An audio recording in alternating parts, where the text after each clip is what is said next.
জিহ্বা দিয়ে যে 19টি পাপ সংগঠিত হয়, কারো নাম খারাপ করে ডাকা, নাম ব্যঙ্গ করা, খারাপ ঠাট্টা বা বিদ্রূপ করা, অশ্লীল ও খারাপ কথা বলা, কাউকে গালি দেওয়া, কারো নিন্দা করা, অপবাদ দেওয়া, ছগলখুরি করা, বিনা প্রয়োজনে গোপনীয়তা ফাঁস করে দেওয়া, মুনাফিকি করা ও দুই মুখে দ্বিমুখী কথা বলা, বেহুদা ও অতিরিক্ত কথা বলা, বাতিল ও হারাম জিনিস নিয়ে আলোচনা করে আনন্দ লাভ করা, কারো গীবত করা, খারাপ নামে ডাকা, কাউকে অভিশাপ দেওয়া, কাউকে সামনাসামনি বা সম্মুখে প্রশংসা করা, মিথ্যা স্বপ্ন বলা, অনর্থক চিৎকার বা চেঁচামেচি করা, জিহ্বা দিয়ে হারাম বস্তুর স্বাদ নেওয়া, গ্রহণ করা বা খাওয়া, জিহ্বা দিয়ে খারাপ অর্থে কাউকে কোনো ভঙ্গি করা বা দেখানো।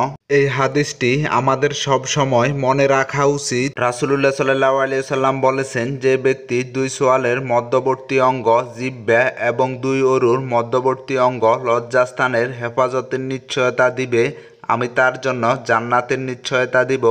সহিহ বুখারী হাদিস নাম্বার 6474। মহান আল্লাহ তাআলা আমাদেরকে মুখ তথা জিহ্বাকে হেফাজত করার তৌফিক দান করুন।